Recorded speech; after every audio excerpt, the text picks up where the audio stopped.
पर सुला देना, सुबह उठा देना, बस ये करना और कुछ नहीं करना। ठाकुर जी की भोग नित्य होना चाहिए।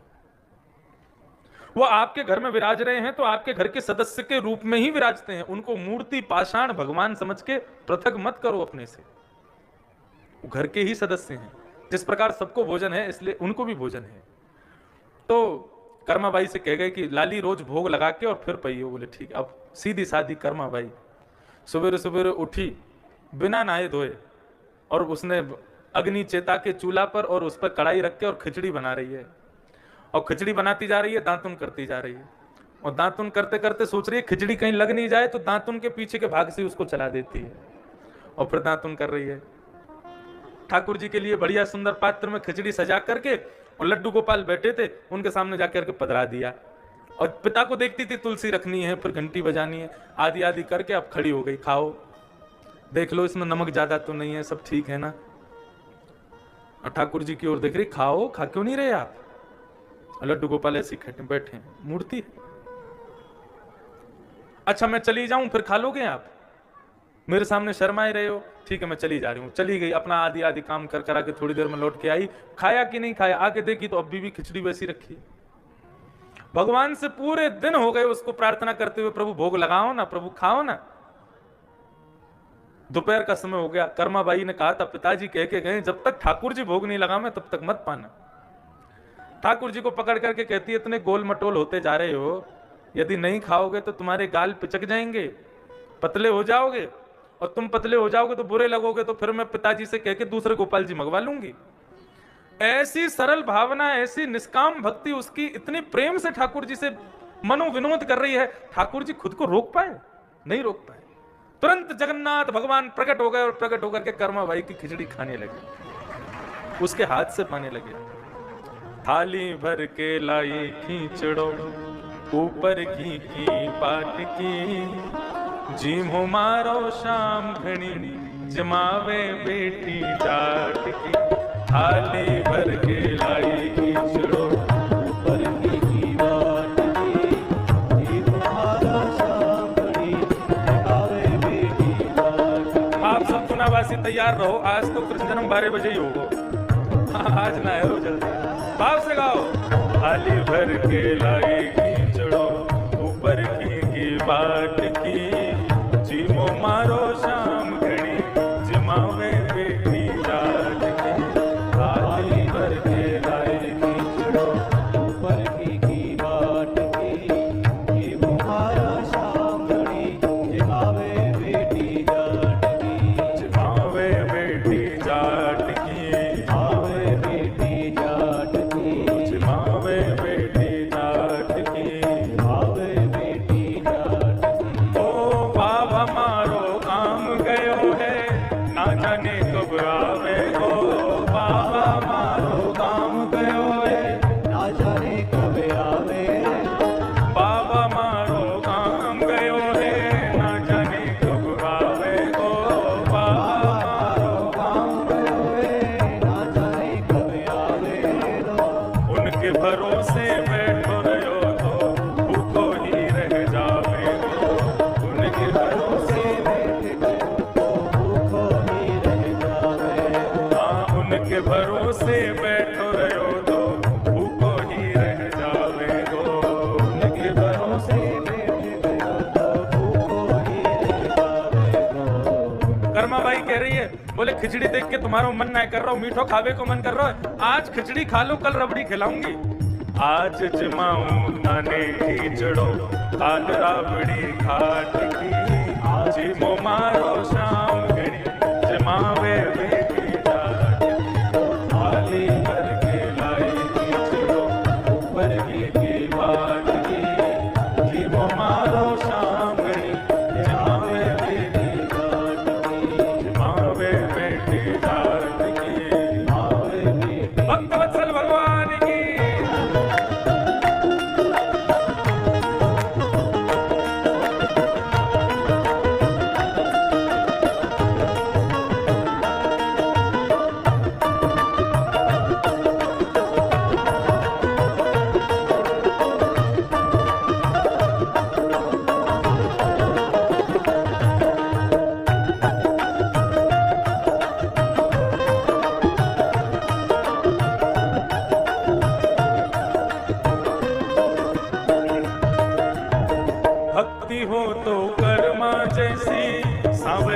घर आवे गो, भक्ति हो तो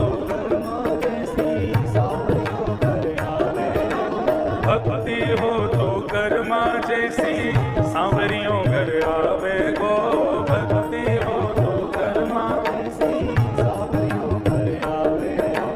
भक्ति भाव से पूर्ण होके हर्ष हर्ष गुण गावे गो, भक्ति भाव से पूर्ण हर्ष हर्ष गुण गावे। हाँ भक्ति भाव से पूर्ण है हर्ष हर्ष गुण गावे गो, भक्ति भाव से पूर्ण है हर्ष हर्ष गावे गो। साचो प्रेम प्रभु से हो तो, साचो प्रेम प्रभु से हो तो, साचो प्रेम प्रभु से हो तो, साचो प्रेम प्रभु से हो तो। मूरत बोले काट की जीमो मारो शामड़ी, जिमावे बेटी जात जीमो मारो शामड़ी, जिमावे बेटी जात की। थाली भर के लाई खींचड़ो ऊपर की बाट की, जीमो मारो शामड़ी, जिमावे बेटी जात की। थाली भर के लाई खींचड़ो ऊपर की बाट की, जीमो मारो शामड़ी, जिमावे बेटी जात की। थाली भर के लाई खींचड़ो ऊपर की बाट की, जीमो मारो शामड़ी, जिमावे बेटी जात की। थाली मारो शामड़ी, जिमावे बेटी जात की। ओ जीमो मारो शामड़ी, जिमावे बेटी जात की। ओ जीमो मारो शामड़ी, जिमावे बेटी जात की। बोलो भक्तवत्सल भगवान की। भक्ति हो तो कर्मा जैसी सांवरियो घर आवे गो,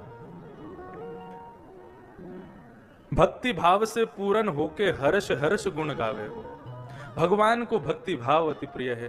भाव के वश में है भगवान, भाव नहीं तो सब साधन झूठो, भाव नहीं तो सब साधन झूठो।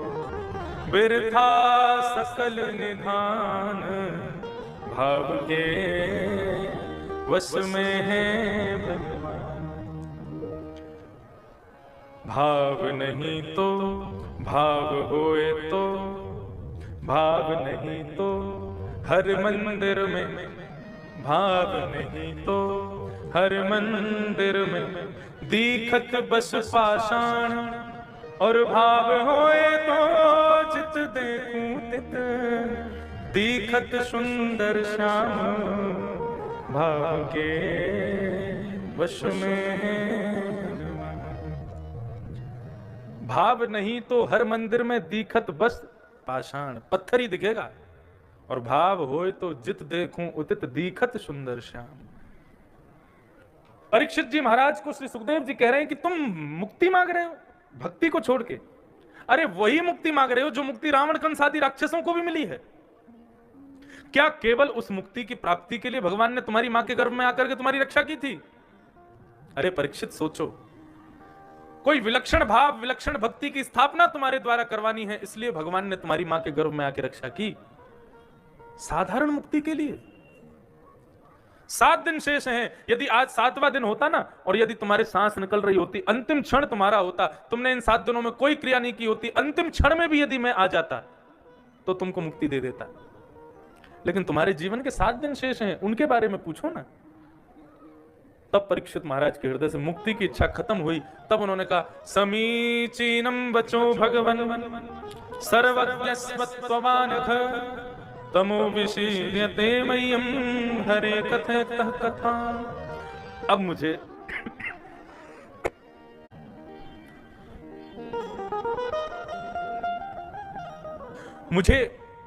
मुक्ति नहीं चाहिए। इन 7 दिनों में मैं कैसे भगवान का प्रिय भक्त बन सकूं, उसके लिए आप मुझे हरि की कथा सुनाओ। जब ये भाव कहा है तब सुखदेव जी महाराज खुश हुए और उन्होंने मंगलाचरण गाया। नमः परस्मै पुरुषाय भूयसे सतद्भवस्थान निरोध लीलया गृहीत शक्ति त्रुतया देहिनामंतर भवायानुपलक्ष्य वर्त्मने। श्री सुखदेव जी महाराज ने अब कथा कहना प्रारंभ किया। नारद जी ने ब्रह्मा जी से पूछा, प्रभु आप भगवान हो लेकिन आप भी किसी का ध्यान धरते हो, मैंने सुबह सुबह देखा है। तब नारद जी के भाव को सुनकर के ब्रह्मा जी बोले, नहीं बेटा, मैं भगवान नहीं हूं, ईश्वर तो नारायण है। नारायण परा वेदा, नारायण परा मखा, नारायण परा लोका, सब कुछ नारायण के पराधीन है। भगवान तो केवल नारायण है, मैं भी उनके पराधीन हूं। तब उन्होंने संपूर्ण वृत्तांत बताया और चतुश्लोकी भागवत को श्री नारद जी महाराज को प्रदान किया। किस भाव से दिया? तुम्हें तद विपुली कुरु, तुम इसका विस्तारीकरण करोगे। पहले भागवत केवल 4 श्लोकों में थी। श्री ब्रह्मा जी ने नारद जी को दी, नारद जी ने व्यास जी को दी, व्यास जी ने वही 4 श्लोकों की भागवत 16,108 18,000 श्लोकों में परिणित की, विस्तारीकरण किया। इस प्रकार ये पूरी कथा बताई गई, किस प्रकार ब्रह्मा जी ने नारद जी को चतुश्लोकी भागवत दी और भगवान ने ब्रह्मा जी को चतुश्लोकी भागवत दी। तो संपूर्ण वृत्तांत बता करके तृतीय स्कंद प्रारंभ हुआ। तृतीय स्कंद में 2 भक्तों का मिलन हुआ, उद्धव और विदुर। उद्धव कौन है? भगवान यदुवंशियों के सेनापति। और विदुर कौन है? कौरवों के सेनापति। दोनों भक्तों का मिलन वृंदावन में हुआ। विदुर जी महाराज ने उद्धव जी से पूछा, अरे द्वारिकाधीश के सेनापति, बताइए ना हमारे द्वारिकाधीश कैसे हैं? विदुर जी भी राज शासन छोड़ चुके थे। क्यों? भगवान शांति दूत बनकर के आए थे कौरवों के पास, और कौरवों से आकर के, दुर्योधन से आकर के भगवान ने प्रस्ताव रखा कि दुर्योधन, ये महाभारत युद्ध मत करवाओ। यदि ये महाभारत युद्ध होगा, कितनी माताएं विधवा हो जाएंगे, कितने बालक अनाथ हो जाएंगे, खून खून से बहेगी गंगा कितने वर्षों तक। मत करो ये युद्ध। हम कुछ नहीं चाहते, केवल 5 पांडवों को, कुछ नहीं तो भारत के छोटे छोटे 5 गांव दे दो, वो वहीं रह लेंगे, लेकिन युद्ध मत करो। लेकिन दुर्योधन ने कह दिया, सुच्चग्रैव न दास्यामि बिना युद्धे न केशव, सुई की नोक के बराबर जमीन भी बिना युद्ध के नहीं दूंगा, युद्ध तो होगा। भगवान बोले ठीक है। इस बात को विदुर जी ने जब सुना तो विदुर जी ने जाकर के धृतराष्ट्र से कहा कि भगवान ने कितना बढ़िया बात बताई थी, 5 छोटे गांव मांगे थे, लेकिन तुम्हारे पुत्र ने किस प्रकार अनादर किया उनका। अरे धृतराष्ट्र, हमें तो लगता है तुम्हारे घर में ये आस्तीन का सांप है। कौन? दुर्योधन, इसको घर से निकाल दो। इस बात को किसी ने जाकर के दुर्योधन को कह दिया कि विदुर काका आपको आस्तीन का सांप कह रहे हैं। दुर्योधन को जैसे ही पता चला तो आकर के विदुर काका को उल्टा सीधा बोलने लगा, हमारा अन्न खाते हो, हमारे अन्न पर पलते हो, हमें उल्टा सीधा बोलते हो। विदुर जी ने तुरंत अपने धनुष बाण और सब वहीं रख दिए। बोले क्षमा कीजिए, अब मैं आपके यहां नहीं रह सकता, और धनुष बाण इसलिए छोड़ करके जा रहा हूं, कहीं तुम लोग ये ना सोच लो कि मैं पांडवों के पास जाकर के मिल जाऊंगा। अन्न खाया ना तुम्हारा, तो वफादारी अंत तक निभाऊंगा, लेकिन अब तुम्हारे पास नहीं रहूंगा। आओ नहीं, आदर नहीं, नहीं नैनन प्रेम, तुलसी तहां न जाइए, चाहे कंचन बरसे मेघ। जहां पर बुलाया ना गया हो, जहां पर आदर ना किया जाता हो, जहां पर नैनों में प्रेम ना हो, आपको देख करके कोई खुश ना होता हो, तुलसी तहां ना जाइए, वहां जाना ही नहीं चाहिए, चाहे वहां पर सोने की बारिश ही क्यों ना हो रही हो। यही तो हुआ था किसके साथ? सती के साथ। आमंत्रण नहीं था दक्ष प्रजापति का, लेकिन फिर भी गए, और गए तो वहां पर फिर जो हुआ सबको पता है। विदुर जी महाराज ने तत्क्षण राज्य छोड़ दिया, वृंदावन में श्री उद्धव जी से मिले, उद्धव जी से पूछा, तब उद्धव ने बताया भगवान अपने स्वधाम चले गए, जाते जाते ज्ञान उपदेश करके गए भागवत धर्म का, और मैत्रेय मुनि को उन्होंने आज्ञा की कि तुम्हारे आश्रम पर मेरा प्रिय विदुर आएगा, उसको ये भागवत धर्म तुम सुना देना। मैत्रेय मुनि आपका हरिद्वार में इंतजार कर रहे हैं विदुर जी। विदुर जी तुरंत दौड़ करके हरिद्वार पहुंचे हैं और मैत्रेय मुनि के आश्रम पर जाकर के उन्होंने प्रणाम किया, और वहां पर मैत्रेय और विदुर संवाद चला है। केवल एक श्लोक में हम लोग ये सुने, बहुत बड़ा है इसलिए मैं केवल एक श्लोक मात्र स्पर्श करूं। मैत्रेय विदुर संवाद, फिर पुनः कथा के बीच में ये कोई ना कोई प्रसंग आते रहेंगे। विदुर जी महाराज ने मैत्रेय मुनि से एक प्रश्न किया, और ये प्रश्न इतना सुंदर है कि सबको सुनना चाहिए।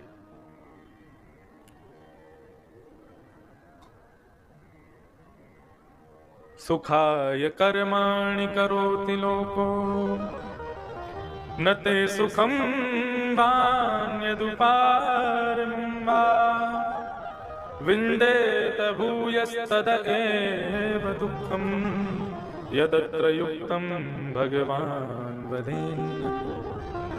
विदुर जी महाराज ने प्रश्न किया है, संसार में प्रत्येक मनुष्य सुख की प्राप्ति के लिए कर्म कर रहा है, लेकिन क्या उसको सुख मिलता है? नहीं मिलता। सुख केवल अनुभव मात्र होता है।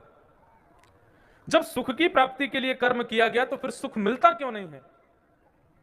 भगवान ने इसका उत्तर दिया, सेयम भगवतो माया, ये मेरी माया है। यदि मानव को कर्म करने के बाद जो उसको चाहिए वो यदि मिल गया तो वो कर्म करना छोड़ देगा, आलसी हो जाएगा।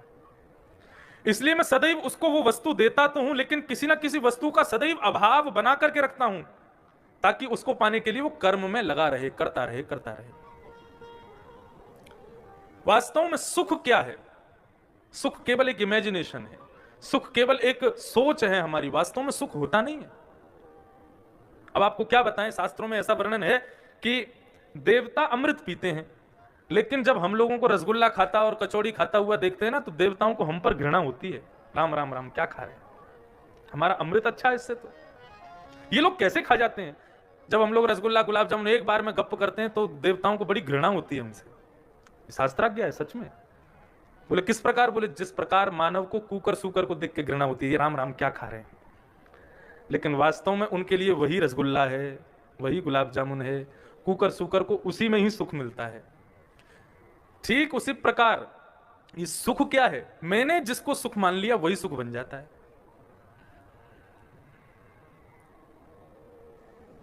ये पटका है, मुझे सुख दे रहा है, लेकिन जरूरी नहीं है यहां बैठे हर व्यक्ति को इससे सुख मिलेगा, किसी को नहीं भी मिलेगा, उसके लिए वो सुख नहीं है। तो सुख क्या है? सुख केवल और केवल एक सोच है हमारी, वास्तव में सुख होता नहीं है।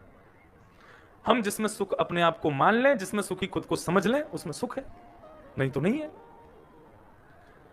लेकिन गोस्वामी तुलसीदास जी महाराज कहते हैं, दीन कहे धनवान सुखी, धनवान कहे सुख राजा तो भारी, राजा कहे महाराजा सुखी, महाराजा कहे सुख इंद्र को भारी, इंद्र कहे चतुरानन को सुख, और ब्रह्म कहे सुख विष्णु को भारी। पर तुलसीदास विचार कहे, हरि भजन बिना सब जीव दुखारी। हरि के भजन के बिना सब दुखी। इसलिए क्या करो? काम करते चलो, नाम रटते चलो, हर समय कृष्ण का ध्यान धरते चलो, मुरली वाले को मन से रिझाते चलो, कृष्ण गोविंद गोपाल गाते चलो। आपसे ये नहीं कहेंगे कि आप अपना घर छोड़ दो, धोती बगलबंदी पहनना शुरू कर दो, बाबा जी बन जाओ, ये बन जाओ, वो बन जाओ, भगवान का नाम। अरे नहीं, कर्म करो, जो करते हो वो करो, दिन रात करो, लेकिन हर घड़ी भगवान का स्मरण होना चाहिए, भगवत स्मरण बना रहे, बस यही भाव। दूसरा प्रश्न इन्होंने ये भी पूछा कि भगवान ने जब सारी दुनिया बनाई तो एक जैसी क्यों नहीं बनाई, सब अलग अलग क्यों बना दिए? सबको समान बना देते भगवान, सबको धनवान, सबको सुंदर, सबको गोरा, सबको लंबा चौड़ा हट्टा तगड़ा। भगवान ने पृथक पृथक दुनिया क्यों बनाई? दुनिया बनाने वाले क्या तेरे मन में समाई, तूने काहे को दुनिया बनाई? भगवान ने दुनिया क्यों बनाई? अब वो विषय अगर शुरू किया तो फिर 8 घंटा लग जाएगा मेरे को, लेकिन एक सूत्र में बता दूं।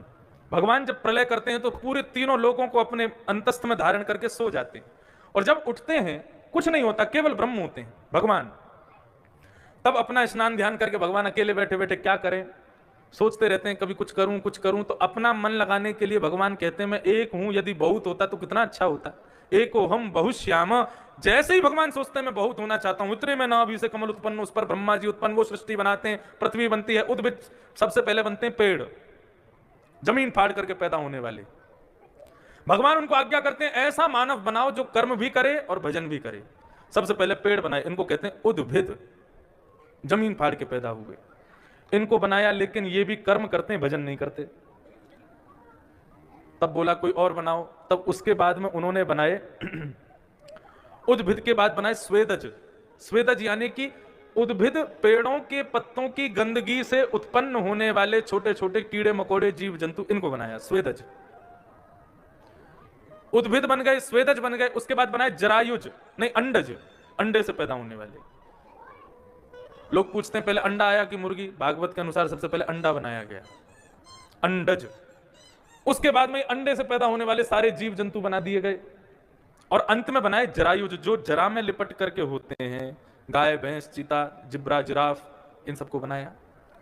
इस प्रकार करते करते करते करते महाराज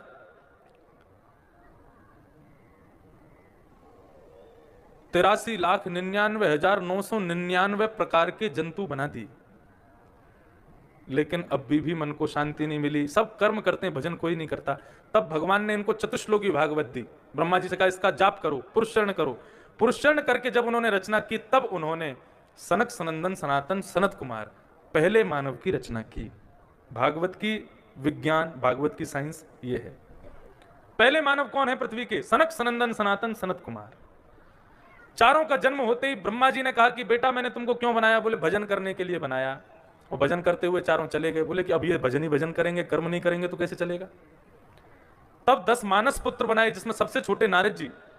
उनसे पूछा बेटा मैंने क्यों बनाया? बोले भजन करने के लिए बनाया। तो ब्रह्मा जी क्रोधित हो गए। ललाट नीला पड़ा और उस नीले ललाट का भेदन करके भगवान शिव वहां से प्रकट हो गए। बोलो देवादिदेव महादेव शंकर भगवान की जय। भगवान शिव का प्रादुर्भाव हुआ।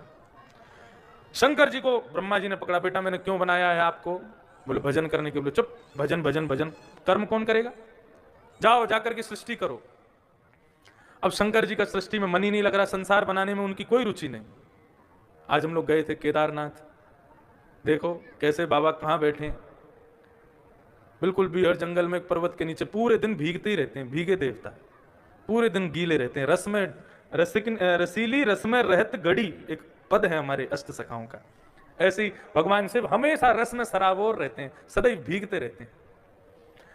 भगवान शिव को बनाया गया। ब्रह्मा जी ने फोर्सफुली उनसे कहा कि सृष्टि करो, बनाओ, इंसान बनाओ। तब ब्रह्म शंकर जी ने क्या बनाया? को मुखहीन विपुल मुख काहू। किसी के तो मुंह ही नहीं बनाया, केवल धड़ीधर बना दिया, बिना मुंह के ही घूम रहा है आदमी। और किसी के विपुल मुख काहू, किसी के बहुत सारे मुंह बना दिए। किसी को बिन पग चला ही, बिना पैर के ही चल रहा है महाराज, ऐसा बना दिया। ब्रह्मा जी के द्वारा बनाए गए जीव तो बोलते थे, लेकिन शंकर जी के द्वारा बनाए गए जीव बोलते नहीं, हुंकार भरते हैं। किनको बनाया? भूत प्रेत पिशाचनी डाकनी साकनी, इनको बना दिया। रावण ने अपनी स्तुति में लिखा कि मेरे गुरुदेव शंकर जी ने कैसी सृष्टि बनाई। यस्यास्ते टाट टाट टुट टुट मम लम टम टटम टम टटम टम डम शम डुडम शम डुहि डुहि चकितम भूपके भूपनालम तैलम तैलम तु तैलम कुकु कुकु कुकु ख्वांग कुख्वांग ख्वांग कुख्वांग ख्वांग यस्यास्ते गायन्ते वसति च सकलम पातु नो चंद्रचूड़। ये जितने भी स्वर अभी निकाले हमने, ऐसे बोलने वाले जीव बनाए भगवान शिव। भूत प्रेत बना दिए महाराज। ब्रह्मा जी बोले देख के हमें हमारी सृष्टि कैसी बन रही है बेटा, सब बढ़िया बना रहा है कि नहीं? नीचे आके देखा तो महाराज भूत प्रेत घूम रहे हैं पूरी पृथ्वी पे। अलम प्रजा भी शंकर जी को कहा अब प्रजा मत बनाओ, तुम क्या करो, इन सबको समेटो और जाओ उत्तर में जाकर के निवास करो। ऐसे भगवान शिव समस्त भूत प्रेतों को लेकर के और कैलाश पर जाकर के विराजमान हो गए। बोलो देवादिदेव महादेव शंकर भगवान की। ऐसे भगवान शिव का प्रादुर्भाव हुआ। नमामि शमीशान निर्वाण रूपम विभुम व्यापकम ब्रह्म वेद स्वरूपम निजम निर्गुणम निर्विकल्पम चिदाकाशमाकाश वासं भजे। नमामि शमीशान निर्वाण रूपम विभुम व्यापकम ब्रह्म वेद निजम निर्गुणम निर्विकल्पम निरीहं चिदाकाशमाकाशवासं भजेऽहं। करालं महाकाल कालं कृपालं गुणागार संसार पारं नतो। नमामि शमीशान निर्वाण रूपम विभुम व्यापकम ब्रह्म वेद। श्री केदारनाथ भगवान की। ऐसी सृष्टि बनाई। ब्रह्मा जी को लगा क्या करें कैसे करें, सृष्टि बनने में नहीं आ रही है। तभी उन्होंने अपने वाम अंग से पहली बार एक स्त्री का निर्माण किया जिसका नाम है सतरूपा, और अपने दाहिने अंग से एक पुरुष बनाए जिनका नाम स्वयंभू मनु। स्वयंभू मनु सतरूपा का निर्माण करके कहा कि अब जाओ जाकर के तुम लोग सृष्टि करो। जैसे पृथ्वी पर जाने लगे तो हिरण्यकश्यप के भाई हिरण्याक्ष पृथ्वी का हरण करके चले गए। तभी ब्रह्मा जी की नासिका से भगवान बराह प्रकट हुए। बोलो बराह भगवान की। बराह भगवान गए रसातल से पृथ्वी को लाकर के उन्होंने पुनः स्थापित किया और हिरण्याक्ष के पेट को विदीर्ण करते हुए उसका वध कर दिया। तब से हिरण्यकश्यप ने प्रण ले लिया कि मैं हरि को जीवित नहीं छोड़ूंगा, इसने मेरे भाई को मारा। स्वयंभू मनु शत्रुपा की 3 पुत्री और 2 पुत्र हुए। अब बहुत ध्यान से सुनना, अब ये क्रम चलेगा और इसी से हम लोग कृष्ण जन्म तक पहुंचेंगे। इसी बीच में सब भक्तों की कथा आएगी। स्वयंभू मनु शत्रुपा की 3 पुत्री आकुति, देवहूति, प्रसूति, 2 पुत्र प्रियव्रत और उत्तानपाद। देवहूति माता का ब्याह ब्रह्मा जी के छाया पुत्र कर्दम ऋषि के साथ में हुआ। कर्दम ऋषि ने 1000 वर्ष तक तपस्या की और तपस्या के परिणाम स्वरूप कर्दम ऋषि ने भगवान से क्या मांगा? तथा स चाहम परिवोड काम समान शीला ग्रहमेद धेनुम। ऐसा वरदान आज तक भगवान से किसी ने नहीं मांगा। क्या मांगा? बोले कि मुझे ऐसा वरदान दे दो कि गऊ की जैसी सीधी सादी कन्या से मेरा ब्याह हो जाए। भगवान बोले वाह भाई, तुम्हारी इस तपस्या से हम बड़े प्रसन्न हुए हैं। भगवान बोले कि स्वयंभू मनु की बेटी देवहूति से आपका ब्याह होगा और देखो आपके यहां संतान का रूप धारण करके मैं आऊंगा, आप चिंता मत करो। देवहूति के साथ में कर्दम ऋषि का ब्याह हुआ। कर्दम ऋषि जैसे ही देवहूति से ब्याह किए, उनको अपने कक्ष में लेकर के आए और उनको देखते देखते देखते उनकी 60 वर्ष की समाधि लग गई। ब्याह के तुरंत बाद किस भाव से समाधि लगी? बोले कि ये उस सुंदरता की बिंदु इतनी सुंदर है तो उस सुंदरता की सिंधु कितनी सुंदर होगी, उस सिंधु का मालिक श्री कृष्ण कितने सुंदर होंगे, और वो श्री कृष्ण जिन किशोरी जी से प्रेम करते हैं वो श्री राधा रानी कितनी सुंदर होंगी। इस विचार में उनकी समाधि लग गई। 60 वर्ष बाद जब समाधि खुली तो सामने बिना दांत वाली अम्मा बैठी है। उसको देख करके श्री कर्दम ऋषि कहने लगे, देवी आप कौन हो? बोले मैं आपकी पत्नी हूं देवहूति। बोले तुम्हारा शरीर को क्या हो गया? जर्जर हो गई बिल्कुल। बोले जर्जर तो हो ही जाएंगे, अब ब्याह के बाद तुम समाधिस्थ हो जाओगे तो फिर तो हम जर्जर हो ही जाएंगे। 60 वर्ष बाद आपकी समाधि खुली है। कर्दम ऋषि ने कहा देवी मुझे क्षमा करना, मैं तुम्हारी इस तपस्या से बड़ा प्रसन्न हुआ हूं, चलो तुमको घुमा के लाऊं। एक विमान बनाया, कामघ विमान, भारत का सबसे पहला विमान कामघ। उस विमान को बनाया, बोले चलो इसमें बैठ के भ्रमण के लिए चलते हैं। देवहूति कहने लगी जर्जर शरीर से कैसे जाऊंगी? तभी कर्दम ऋषि ने उनसे आज्ञा की, बोले जाओ ये बिंदु सरोवर है, ये भगवान के नेत्रों का बिंदु है, इसमें स्नान करो। स्नान करते ही नया स्वरूप मिला। पूरे विश्व का भ्रमण करके लौट के आए तो 9 कन्या हुई कर्दम ऋषि को। ये 9 कन्या कौन है? नवधा भक्ति। ये 9 कन्याएं नवधा भक्ति हैं। ये 9 भक्ति, इस पर मैंने 7 दिन कथा की है 9 भक्तियों पर। YouTube पर वो है, मिल जाएगी नवदा भक्ति। अभी लॉकडाउन के बीच में अकिंचन कथा, बिना माइक बिना पंडाल के, जमुना जी के किनारे कुटिया में बैठ के कथा की। सवेरे 3:30 बजे कथा शुरू होती थी और भोर में 6 बजे पूरी होती थी। तब नवदा भक्ति पर 7 दिन कथा की थी। ये नवदा भक्ति कौन कौन है? श्रवणम कीर्तनम विष्णु स्मरणम पाद सेवनम अर्चनम वंदनम दास्यम सख्य आत्मनिवेदनम। श्रवण भक्ति सबसे पहली भक्ति, कीर्तन भक्ति दूसरी भक्ति, श्रवणम कीर्तनम विष्णु स्मरणम भगवान को याद करना तीसरी भक्ति, स्मरणम पाद सेवनम चरणों की सेवा, ये पाद सेवन ये चौथी भक्ति, अर्चनम भगवान की अर्चना करना 5वीं भक्ति, वंदनम भगवान की स्तुति गाकर के वंदना करना ये 6वीं भक्ति, दास्यम 7वीं भक्ति भगवान के दास बन जाना, सख्य मित्रता ये भगवान की 8वीं भक्ति, और आत्मनिवेदनम 9वां यानी कि अपना सब कुछ भगवान को अर्पित कर देना। ये 9 भक्ति है। 9 कन्याओं को देख करके कर्दम ऋषि बोले हमने तो संकल्प लिया था एक संतान होती वन में चले जाएंगे, 9 पुत्रियां हो गई, अब हम जा रहे हैं वन में। देवहूति माता ने कहा नहीं, इनका ब्याह करके जाओ। उन 9 कन्याओं का 9 प्रजापतियों से ब्याह करके कर्दम ऋषि जैसे ही जाने लगे तो देवहूति कहने लगी अब मैं अकेली कहां रहूंगी? बेटियां अपने घर गई, आप वन में जा रहे हैं, मैं अकेली क्या करूं? एक पुत्र होता तो उसके भरोसे जी लेती। तब कर्दम ऋषि को याद आया कि भगवान ने वचन दिया था वो पुत्र बन के आएंगे। तब 10वें संतान के रूप में कर्दम ऋषि के यहाँ भगवान कपिल का प्रादुर्भाव हुआ। बोलो कपिल भगवान की जय। आज सब भगवान ऐसे ही आएंगे। नंदोत्सव है ना, तो भीड़ भाड़ चाहिए ठाकुर जी को। बरा आ गए, शंकर जी आ गए, ब्रह्मा जी आ गए, नारद जी आ गए, अभी कपिल भगवान आ गए, अभी देखो सब आएंगे। कपिल भगवान का बाल्यावस्था भागवत में नहीं लिखी है। कर्दम ऋषि को आज्ञा कर दी पिताजी आप जाओ वन में जाके भजन करो, हम मैया का ख्याल रखेंगे। देवहूति माता को पता है कि मेरे पुत्र साधारण नहीं है, साक्षात भगवान है। तो आज देवहूति माता ने अपने पुत्र को एक आसन पर बिठा करके उनसे ज्ञान उपदेश श्रवण किया है। सब लोग इधर देखो, बहुत सावधानी से कथा सुनो। इधर उधर आप लोग देखेंगे तो हम कथा भूल जाएंगे, फिर तो और लेट हो जाएगी कथा। इसलिए बहुत सावधानी से, ये मुख्य मुख्य विषय हैं, इनको तो सुनते हुए चले हम। कर्दम ऋषि वन में चले गए और कपिल भगवान देवहूति माता के सामने बैठे हैं और देवहूति माता प्रश्न कर रही हैं, कपिल भगवान उत्तर दे रहे हैं। इतना सुंदर प्रसंग है, केवल 2-3 श्लोक हम लोग श्रवण करें, क्या कह रहे हैं। कौशिकी ध्वनि, वाह। देवहूति माता अपने पुत्र भगवान कपिल को सामने आसन पर बिठाती हैं और कहती हैं कि मुझे पता है आप ईश्वर हैं, आज मैं आपसे कुछ प्रश्न करना चाहती हूं, उनका उत्तर मुझे दीजिए।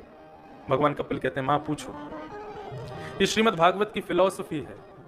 श्रीमद् भागवत का सांख्य शास्त्र कहा जाता है, दर्शन शास्त्र। बड़े बड़े यूनिवर्सिटी में लोग इस पर दर्शन शास्त्र इसी को कहा जाता है जो अभी भगवान कपिल सुनाएंगे, इसलिए बहुत ध्यान से सुनना। सबसे कठिन प्रसंग है भागवत का और सबसे सुंदर, आनंद आता है इसको सुनने में। कपिल भगवान से पहला प्रश्न करती है देवहूति माता, निर्वर्णा नितरांगुमन असदिन्द्रिय दर्शना येन संभाव्यमानेन प्रपन्नाहं तम प्रभो। 10 इंद्रियां कितने लोगों को याद है? 10 इंद्रियां किसको कहते हैं, कितने लोगों को पता है?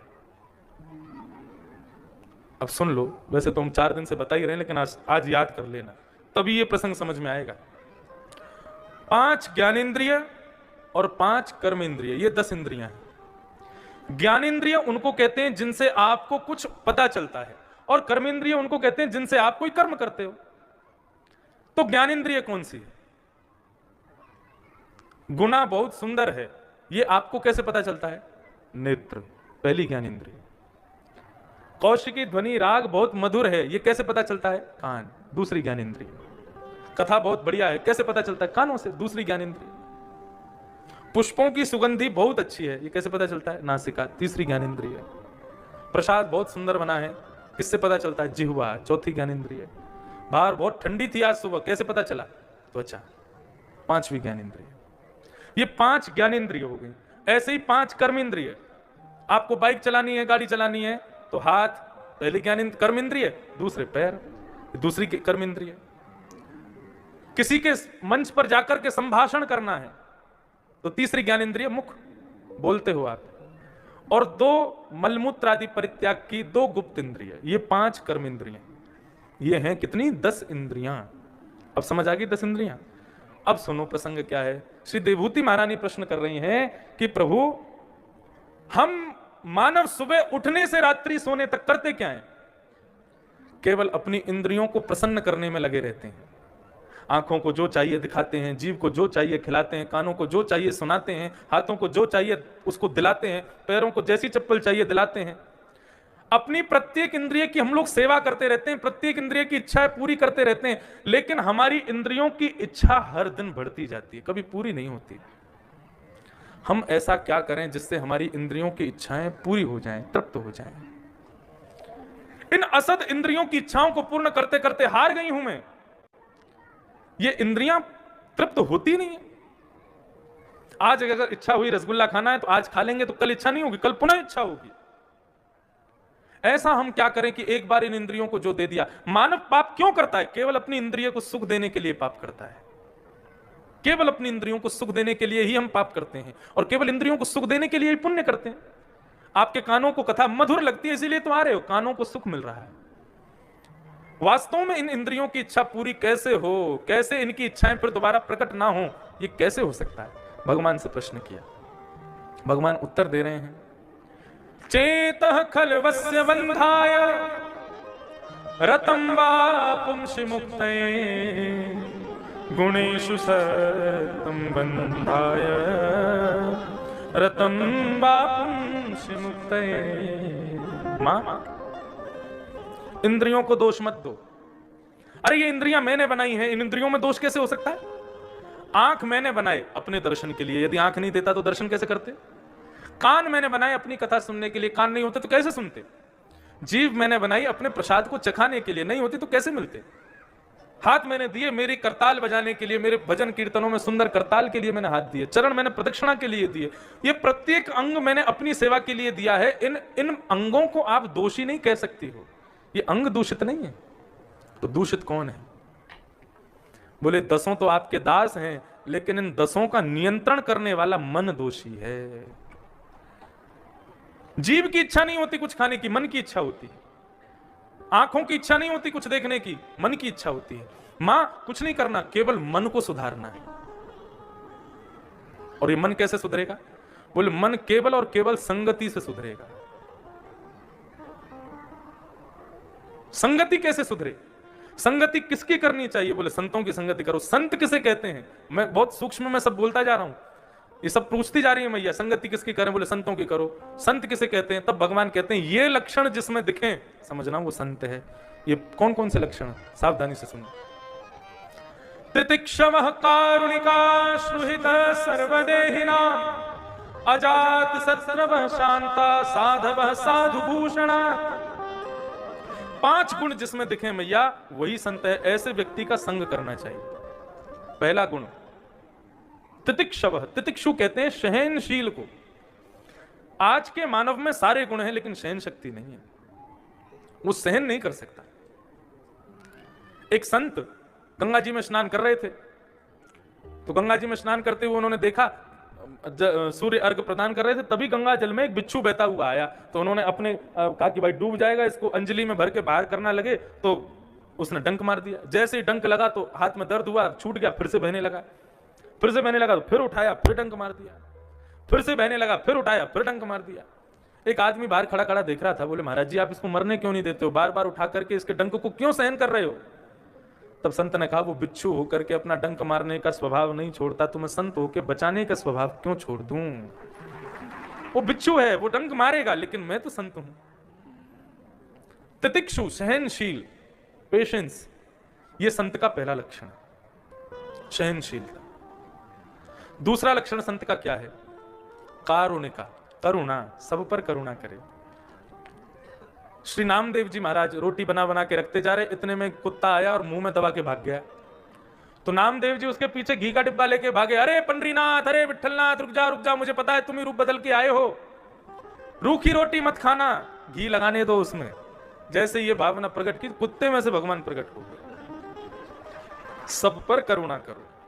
सब पर करुणा करने का मतलब ये नहीं कि कुत्ते को अपने बिस्तर पर ही सुला रहे हैं, उससे गले लग रहे हैं और उसको उसी को ही सब कुछ मान रहे हैं। सब पर करुणा करने का मतलब है कुत्ते को हिंसा मत करो, उसको मारो मत, उसको भी प्रेम करो।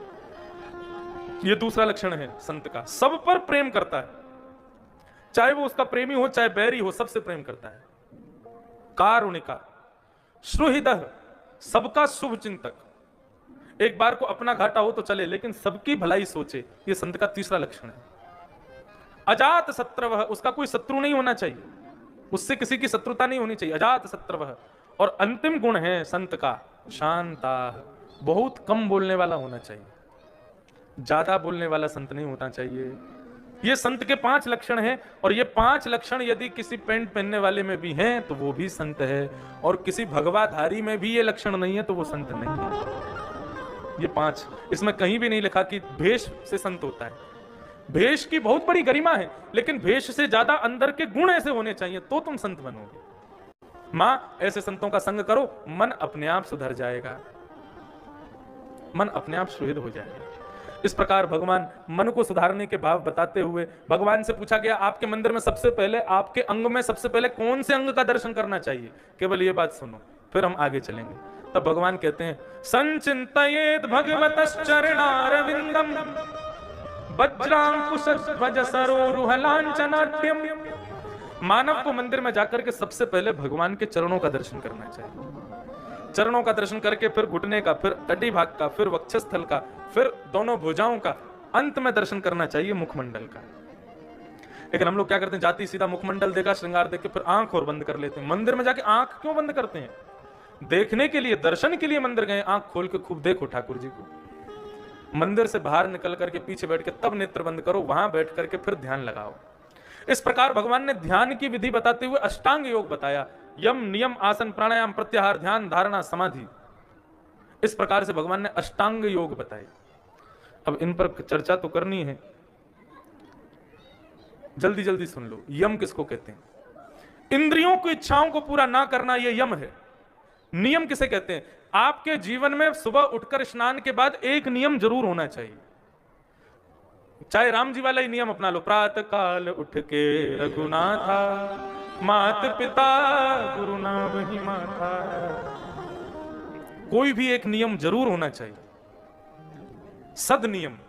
या तो माँ पिता को प्रणाम करो, भगवान को प्रणाम करो। आज किसी ने प्रश्न किया, तो इसी से रिलेटेड है, क्या है? श्री गिरिराज चालीसा और श्री भागवत चालीसा पाठ सुबह बिस्तर में बैठकर कर सकते हैं क्या? मैं बीमार हूं, आपकी आज्ञा होगी तो करूंगा। आपकी बहन, नाम हमें पढ़ा ही नहीं चाहिए, क्या नाम है? जो भी हमारी बहन जी हैं, अगर आप अस्वस्थ हैं तो आप इसको करिए, कोई आपत्ति नहीं है, लेकिन अपने शयन बिस्तर पर बैठ करके किसी भी शुभ मंत्र आदि का उच्चारण नहीं करना चाहिए। अब लोग कहेंगे नियम इसमें क्या ठीक भाई, घर पे कोई मेहमान आता है तो उसको डाइनिंग टेबल पे बैठाते हैं, उसको बढ़िया सोफे पे बैठाते हैं, सीधा उसको बिस्तर पर, जहां तुम रजाई में बैठो वहीं थोड़ी बैठाते हो। ऐसे ही भगवान के सुंदर स्तवन सुंदर, ये तो आसन पर बैठ करके एक स्थान पर होने चाहिए। लेकिन बालक, वृद्ध और बीमार, इनके लिए आपत्तिकालीन मर्यादा नास्ती, इनके लिए कोई मर्यादा नहीं। यदि आप अस्वस्थ हैं तो आप बिस्तर पर बैठ के कर सकते हैं, नहीं तो कोई ना कोई आसन होना चाहिए। हम कथा करते हैं, हमारा आसन है कुशा का। और कैसी कुशा है? पूर्व की तरफ झुकी हुई कुशा का। एक नेपाल के बहुत बड़े विद्वान ने बना करके आसन दिया, हम पूरी कथा इसी पे बैठ के करते हैं। तो सत्कार्य के लिए, ठाकुर जी के भजन पूजन के लिए आसन होना चाहिए। भीष्म पितामह महाभारत के अनुशासन पर्व में आसन की महिमा बताते हुए कहते हैं कि यदि कोई 12 साल तक एक आसन पर बैठ करके अपने समस्त नियमों का पालन करता है, एक दिन भी नागा ना किए, अगर अपने नियमों का पालन करता है, तो 12 वर्ष में उसके आसन की ऐसी सिद्धता होती है कि घर में होने वाली अनहोनियां, घर में होने वाले शुभ कार्य और भगवत दर्शन उस आसन पर बैठ करके नेत्र बंद करते ही उसको अनुभव होने लग जाएंगे। ये आसन की महिमा महाभारत के अनुशासन पर्व में श्री भीष्म पितामह ने कही है, इसलिए आसन होना चाहिए। तो इस प्रकार से ये अष्टांग योग बताए। यम नियम, एक नियम होना चाहिए, उसके बाद यम नियम आसन, एक आसन पर ज्यादा देर तक बैठने का प्रयास करो। यम नियम आसन। चौथा होता है प्राणायाम। प्राणायाम में कुंभक, रेचक, पूरक और कुंभक, ये 3 प्रक्रिया होती हैं। एक नासिका छिद्र को बंद करके दूसरी नासिका छिद्र से श्वास को भीतर लो, उस समय कोई वैदिक मंत्र कहो मनी मन, जैसे ओम नमो भगवते वासुदेवाय। तो जब आप श्वास को भीतर लेते हैं, ये मन को एकाग्र करने के 8 योग हैं। पहला यम, दूसरा नियम, फिर आसन, चौथा प्राणायाम। तो ओम नमो भगवते वासुदेवाय को मनी मन बोलते रहिए, श्वास को अंदर लीजिए दोनों नासिका छिद्र को बंद करके। जब वो कुंभक यहां पर श्वास विराजमान रहे तब उस मंत्र का उच्चारण कीजिए, और रेचक निकालते समय पुनः उस मंत्र का उच्चारण कीजिए। ये है प्राणायाम। तो यम नियम आसन प्राणायाम, फिर उसके बाद प्रत्याहार, आहार की शुद्धि। वैष्णव को प्याज लहसुन नहीं खाना चाहिए। जो भी खावे भगवान का प्रसाद लगा के, भोग लगा के खावे, और यदि उसमें प्याज है तो वो नहीं खाना चाहिए। प्रत्याहार की, आहार की शुद्धि पर ध्यान दें।